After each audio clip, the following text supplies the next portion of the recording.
はい、YouTube ご覧の皆様、こんにちは、こんばんは。はじめまして、またはじめまして、相談方もよろしくお願いいたします。で、本日行くところはですね、とある山の神社の方にね、行っていきたいと思います。ポツンとある神社なんですよね。近くに集落がありまして、そこの集落によく一匹の狐がね、訪れてたそうなんですよ。で、その狐というのがですね、普段は見晴らしのいい岩の上で、村人のことを見守っていて、時々化けて、ちょっとね、いたずらすることもあったそうなんですけど、急な坂で荷車を引いている人がいると、それを一緒に手伝ってあげたりね、なんか優しい面もあったそうです。この村に鉄道が通ることになりまして、工事を行ったそうなんですよね。で、その時に、この狐が住んでた住処を、どうやら壊して作ったそうなんですよ。で、鉄道が開通すると、この村は大変賑やかになったんですけど、そこから不思議な現象がね、起こり始めたそうです。路線上に大きな牛が寝そべっていたり、大きな岩が落ちていったりすることがあったそうです。停止信号を示す赤く点灯した判定が揺れていたこともあって、慌てて列車を止めて、機関士や車掌が確認しても、どこにもね、なかったらしいんですよね。で、ある日、列車がトンネルを出ると、また路線に牛が寝そべってたそうなんですよ。汽船を鳴らして通過しようとしたけど、牛は動かず、列車とぶつかってしまったそうなんですよね。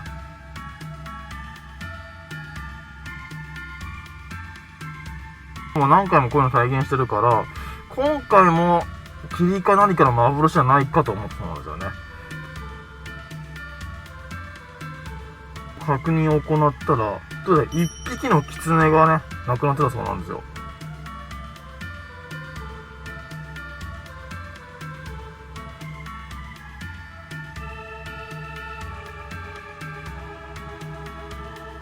で、その後に、村人と鉄道関係者は相談して、この狐を稲荷大明神として祀って、創建の式を行ってからは、不思議な現象はね、全くなくなったそうです。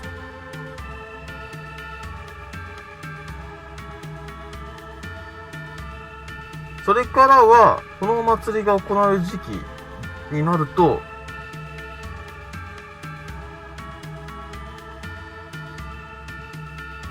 はい。で、今回は、そのお祭りの時期に合わせて僕もちょっと行ってきました。ということでね、ちょっとここの、神社行ってきたいと思います。イエイ。ドーマンセーマンドーマンセーマンすぐに呼びましょう名字レッツゴー。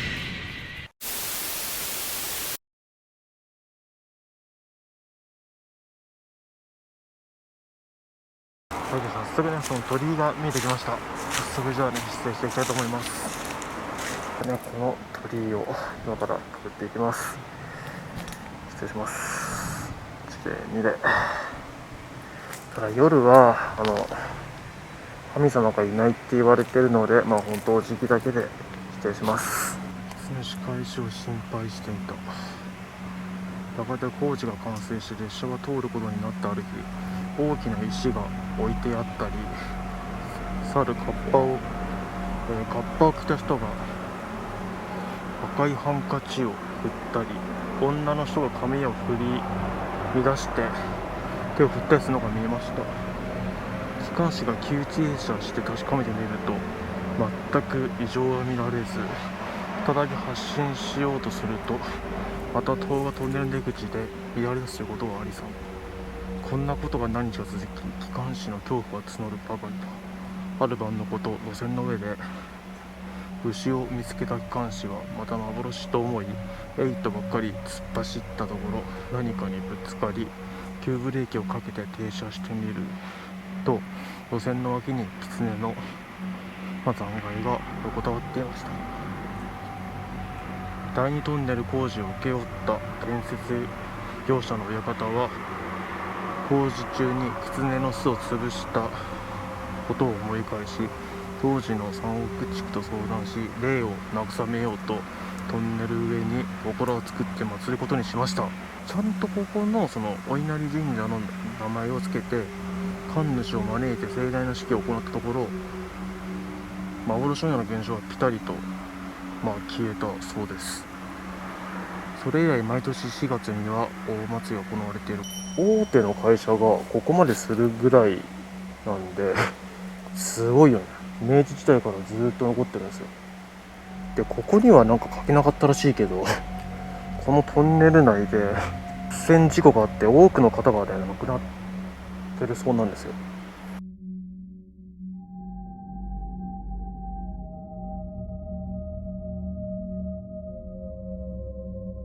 これもね、これをやってからみたいですね。本当にそういうのも一切なくなって、ただこれを見てる感じだとね、このトンネルとこの周りは何もしちゃいけないっていうのが伝わりますよね。こういう言い伝えがあるから絶対残しておかないといけないっていう。もしこれを壊したり何かしたらまた不吉な何かが起きるかもしれないっていう、そういうことでここの伝統を守られてるみたいですね。じゃあ2つ目のね、この鳥居もくぐっていきましょうか。他の神社とちょっと違うなと思ったのが、しっかり木の周りにこうしてね、シデを飾って周りをこう結界みたいにねしてるってとこなんですよね。他の神社とちょっと違うなと思ったところは、みんなシデが貼られてるんですよ。このお社とこの鳥居をね囲むようにして、こ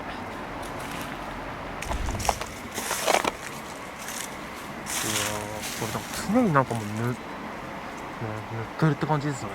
ダメにならないよう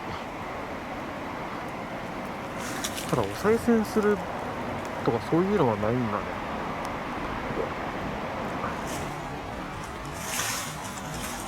でそしてちょうど今僕のこのね、今鳥居とお社の方行きましたけど、その下の方にどうやらその路線があるそうなので、そこちょっとね行っていきたいと思います。まさに本当にこれですね。これがそのね、このだから手前だったのかな、狐さんを引いてしまったっていうのが。でここがすごく長いらしいんですよ。ちょっと今日はそこをね行ってみたいと思います。ちなみにこれは9路線なので、もう電車は通ってないんですよ。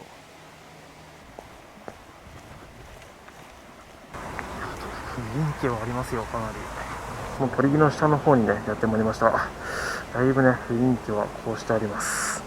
さすがもともとこうね電車が通ってるだけあって雰囲気はすごいですね。すいません、失礼します。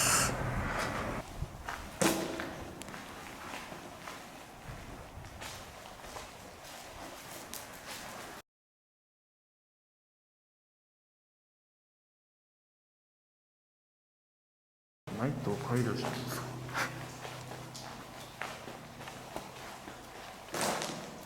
先まで見えないもんねこれ。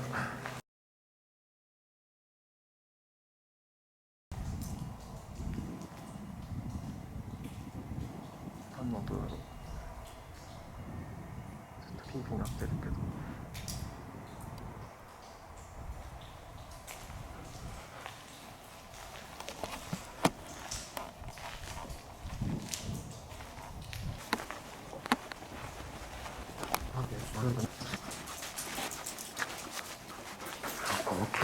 奥へ行けば行くほどだんだんなんか息苦しくなってきますね。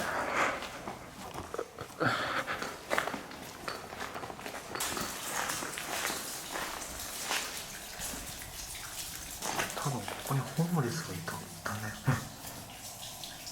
そんな気がする。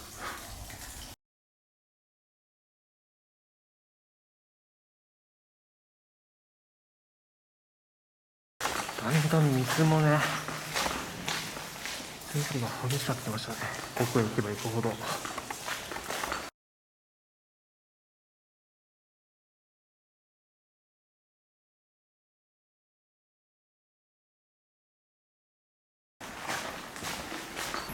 れ貫通してるだけだったみたいですね。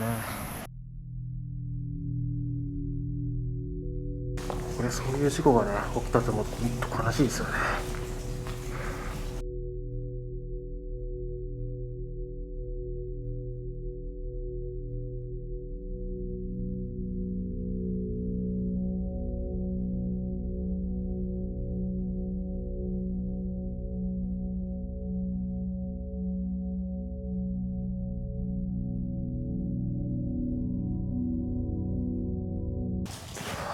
見に行こうか。こんなトンネルの中で咲くんだ。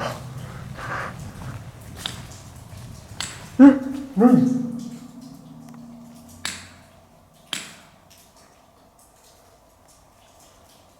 水がなんかでさ、これ弾いてる音これ。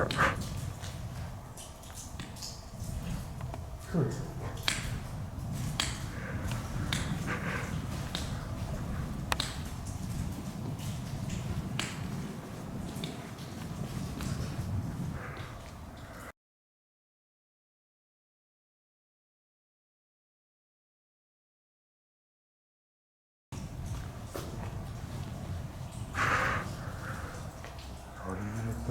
聞こえなくて、さっきの音だったらやばい。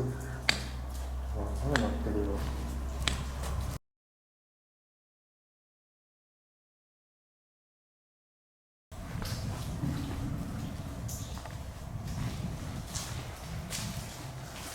やばっ。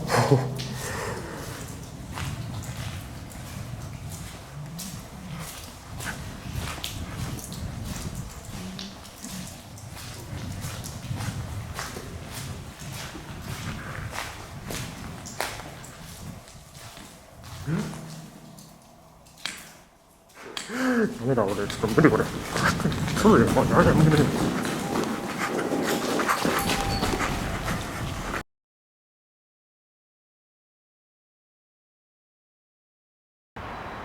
この木とかもさ、普通のマギコみたいにこいでるなんか。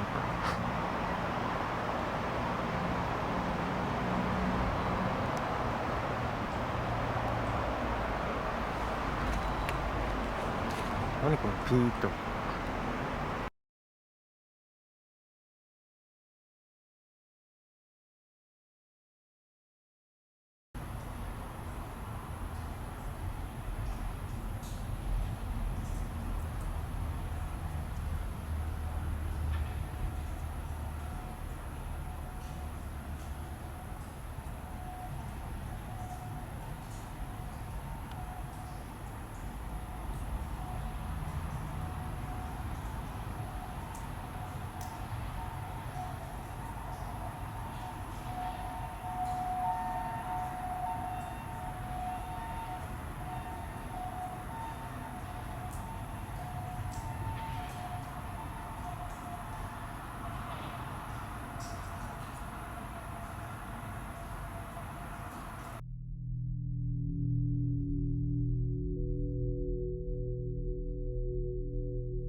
はい、ってことでね、この路線跡のトンネルの方をね、後にしていきたいと思います。すいません、お邪魔しました。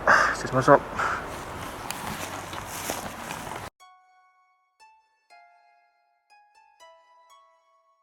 い、皆さんお疲れ様です。無事に撮影終了して戻ってくることができました。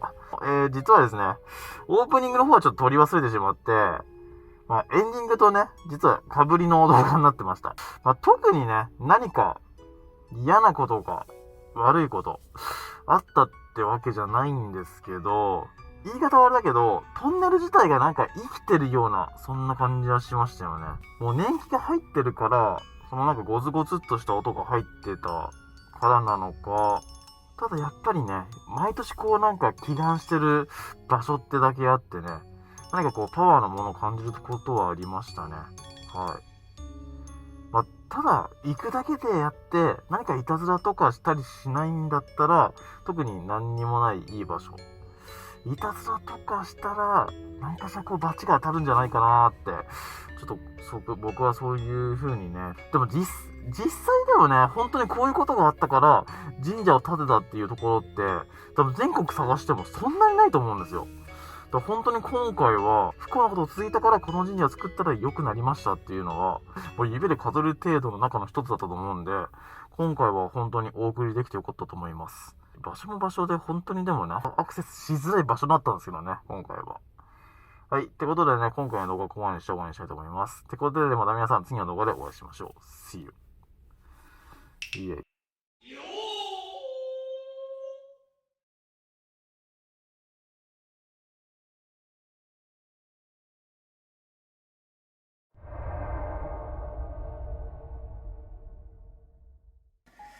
今回はですね、某所にあるハイマンションで、ここはね、大手の心霊 YouTuber さんもね、行ってる場所になりますね。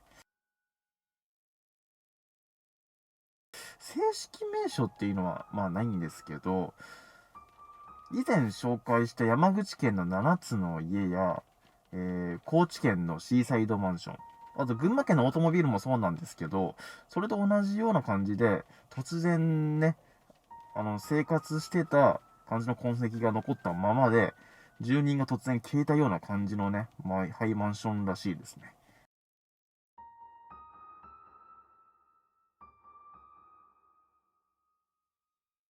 ちょっと気持ち悪いね。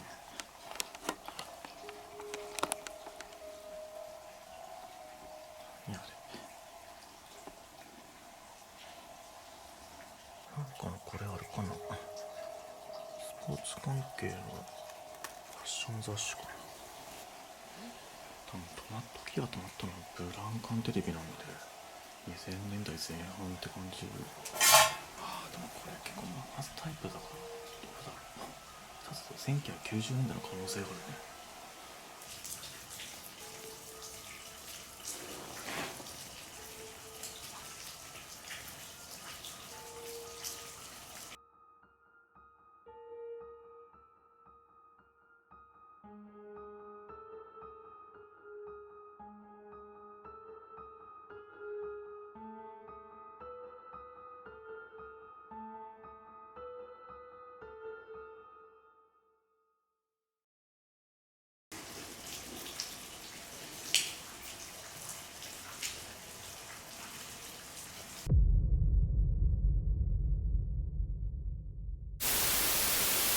悪液体酸病原ウイルスかかる前に手洗いうがい予防しましょう陰陽師レッツゴー Yeah Yeah Yeah Yeah